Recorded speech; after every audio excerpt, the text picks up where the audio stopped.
Fala pessoal, sejam todos muito bem-vindos. Quem fala aqui com vocês é o Almir. Bem, é o seguinte, estou aqui na companhia do Dignos.outro dia e vamos dar aqui algumas opiniões e comentários relacionados aí sobre as demissões que aconteceram recentemente aí envolvendo a Microsoft. E reforço a palavra Microsoft, porque não foi somente o Xbox Studios em si, né? A divisão de jogos, a divisão de games do Xbox, da Microsoft, mas outros setores da Microsoft também foram afetados, não só o Xbox. Então por isso que é bom reforçar, dizendo que foi ali as demissões da Microsoft. E aí até mesmo engraçado, né, que eu vi algumas notícias, eu estava até mesmo conversando com o Dutra, e foi somente 4% esse impacto, né? Pode ser que 9.000 pessoas que foram demitidas, né, não pareça muito, mas na verdade ali em toda a Microsoft em si, né, não foi muita coisa, aparentemente. Somente 4% de impacto que foram esses layoffs, né, chamadas demissões ou corte de gastos, ou corte de custos, né, enfim, várias possibilidades que podem ter acontecido. E aí acaba que a gente tem uma certa visão sobre isso. Eu estava até mesmo conversando um pouco com o Dutra aqui no off, falando, né, sobre um pouco desse pacto e o que pode ter ocasionado essas demissões, porque já haviam diversos rumores antes de realmente isso daí acontecer, coisa que a gente está gravando aqui no momento faz aí quase 2 dias depois do ocorrido, porque aconteceu por volta ali da tarde, de tardezinha, nesse período, tanto que eu só fui ver de noite, quando eu fui entrar ali nas redes sociais e cheguei a ver essas notícias. Depois eu mandei pro Dutra, o Dutra mandou para mim também outras informações, e a gente foi conversando sobre isso. E é interessante, porque não só a gente, né, a gente já falou sobre isso, mas diversas outras pessoas, principalmente gamers, falavam que justamente o preço dos jogos seria um desses fatores importantes. É justamente onde eu quero chegar, sobre a minha visão desse impacto dessas demissões de 9.000 pessoas, 9.000 funcionários da Microsoft que envolvem o Xbox. E na minha visão, o ponto mais crucial, o ponto que eu determino ali como ponto central, pelo menos para mim, eu quero ver o que o Dutra vai falar, da visão dele, mas pelo menos para mim eu vejo como ponto central os jogos, a qualidade e o preço dos jogos atuais. São esses dois fatores como ponto principal. Por que qualidade? Porque tem um monte de jogo genérico, tem um monte de jogo feito por gente que não gosta de jogar, por gente que não ama jogos, por gente que não coloca alma em jogos. Um monte de jogo genérico que não tem um porquê dele ter existido. É somente por questões de fazer dinheiro para a empresa. Claro que uma empresa ela tem que fazer dinheiro. O desenvolvedor está fazendo o jogo dele porque ele quer receber algo em troca, ele quer ganhar e poder viver daquilo, obviamente, logicamente. Mas entendam a diferença entre um engravatado que não entende de jogos, um engravatado que ele não vive de jogos, um engravatado que ele não joga videogame. Tem a diferença de um cara, um desenvolvedor, um gamer que joga videogame, que entende de jogos, entende a qualidade de um jogo, entende as nuances, os recursos, os elementos principais que fazem um jogo ser um jogo interessante, com qualidade, bem jogável, uma gameplay bem feita. A diferença entre essas duas pessoas, entre esses dois fatores, entre engravatando, entre uma pessoa que sabe o que está fazendo, uma pessoa que coloca alma naquele projeto, naquele jogo, justamente porque ela tem diversas referências. E aí a diferença está justamente nisso. E por quê? Porque o engravatado, para ele não importa a alma que o jogador, que o desenvolvedor quer colocar ali em um jogo. Não importa, não importa se ele quer colocar um recurso interessante, um elemento interessante, ou uma gameplay, uma mecânica de gameplay que possa ser inovadora, uma mecânica de narrativa que possa ser interessante, um feeling diferente para um determinado tipo de jogo, alguns elementos diferentes para uma versão diferente de um jogo. Enfim, são diversas possibilidades que o engravatado ele não vai se preocupar com isso. Ele vai perguntar qual a tendência atual do mercado. É jogos live service? É jogos multiplayer? O Fortnite está em alta, está determinando o mercado. Vamos criar aí então um monte de live service para fracassar miseravelmente. Olha o Concord, olha diversos outros tipos de jogos live service que foram lançados ou sequer foram lançados, e os que foram lançados tiveram ali desempenho quase que nulos, quase que bem pouco, por assim dizer, né? Foram desempenhos pífios, por assim dizer, que não foram muito bem. Tem diversos jogos aí atualmente que se dizem, né, live service, que tiveram foco no multiplayer e falharam miseravelmente. O Esquadrão Suicida, Enfim, então tem diversos jogos que foram nesse rumo de tendências, além de outros jogos que focam em coisas genéricas, com diversas outras coisas que acabam impactando nessa questão de qualidade. E o outro fator que eu citei, né, sobre o ponto principal, que impacta, pelo menos a minha visão sobre essa questão de demissões, estúdios fechando, jogos saindo tudo ruim, tudo genérico atualmente.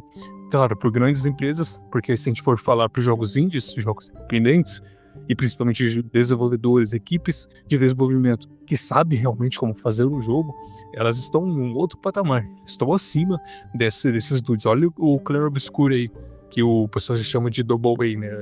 O jogo AA. Mas eu não acho que seja realmente assim, eu acho que ele tá ali no padrão ok, não tá. Não foi ali tipo um AA da vida, mas não teve um orçamento como um AA da vida teria. E mesmo assim, ele conseguiu ser aí um jogo melhor que os AAA.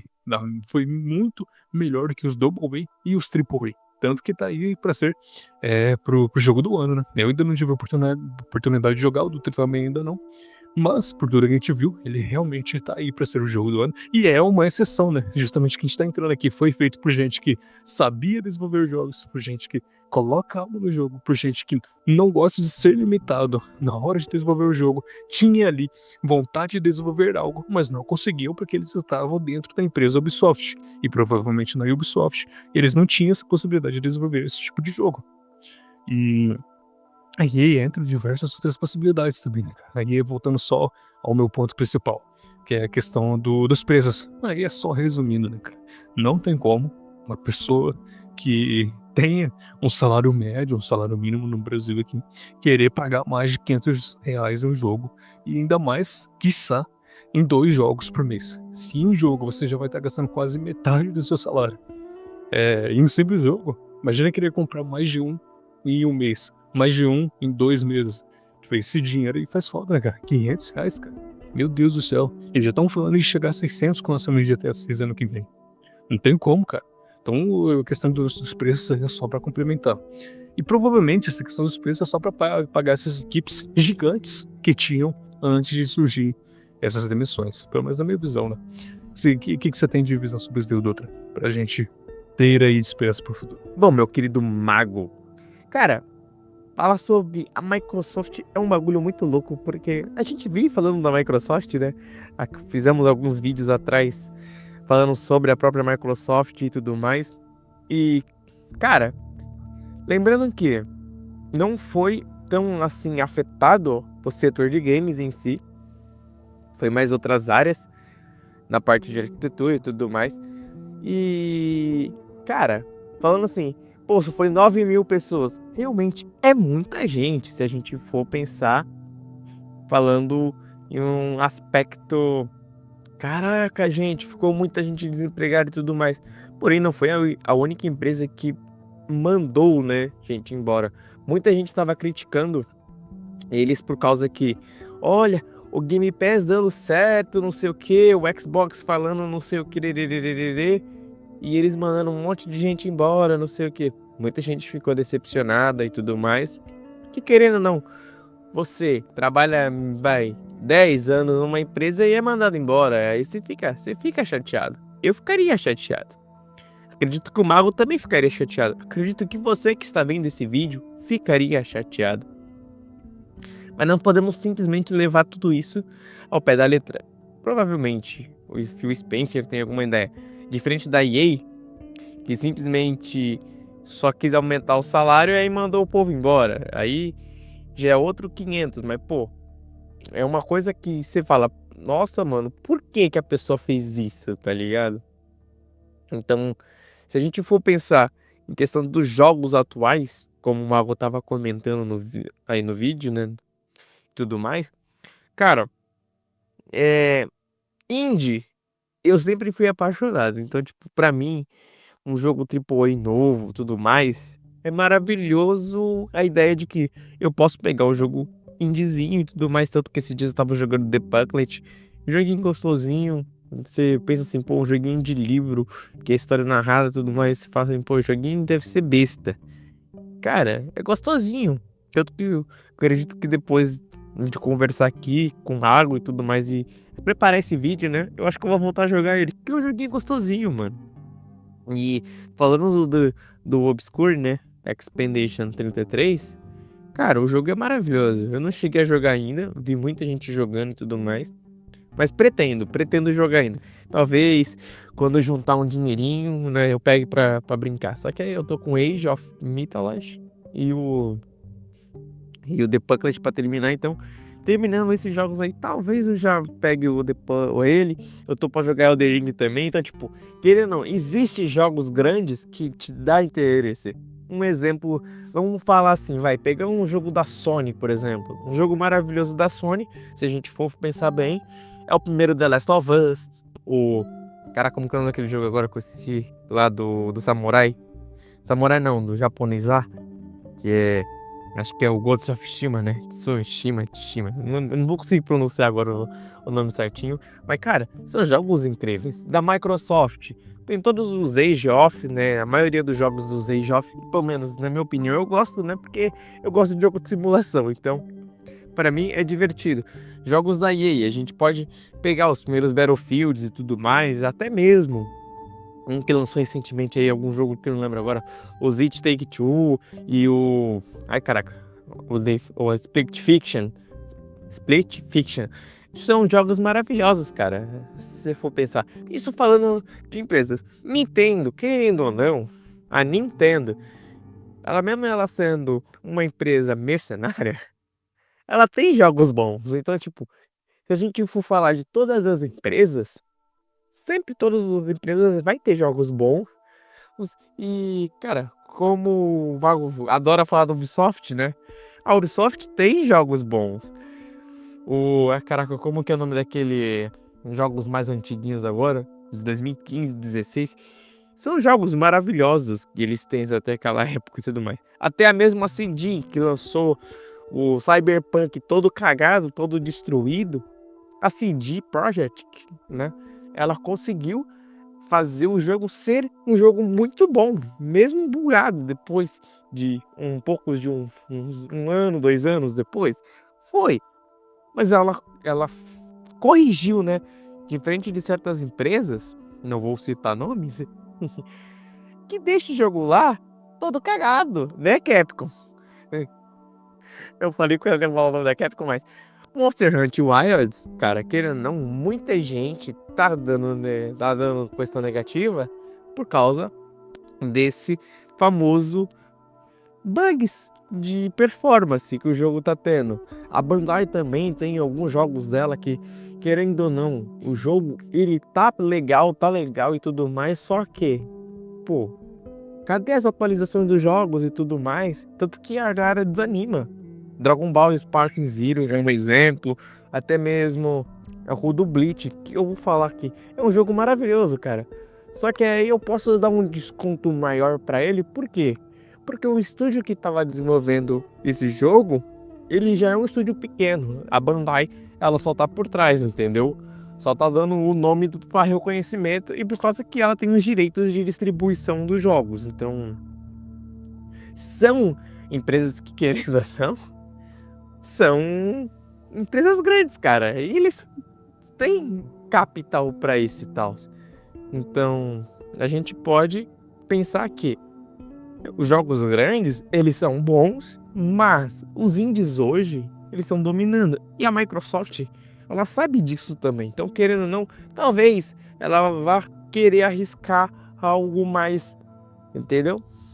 Eliminando projetos muito grandes e tudo mais. Que nem, eu vou dar o exemplo da Square. A Square, talvez nesse ano aí como que é o nome? Final Fantasy IX, ele complete 25 anos, vai completar, se não me engano, agora no dia 7 de julho, completa 25 anos, que a Microsoft não, que a Square lançou o Final Fantasy IX, ela tava para lançar um jogo, um remaster. Então, querendo ou não, a Microsoft não, a Square, falando do Final Fantasy IX, provavelmente vai lançar um remaster, só que não tão robusto quanto o Final Fantasy VII, querendo ou não, a gente tem quase 10 anos que eles estão desenvolvendo Final Fantasy VII Remake. Então, acredito que ele vai fazer algo mais puxado pro Oblivion, aonde só melhora os gráficos e tudo mais. Ou algo como aquela coleção do Pixel Remaster e tudo mais. E cara, se o jogo for bom, o povo vai comprar, meu querido. É, é interessante que o Dutra ele até comentou a parada de, né, que ficou engraçado. Mas ele tá certo, né, cara? Ainda mais, por exemplo, o Dutra citou a Bandai e outras situações, né, questão de atualizações de jogos.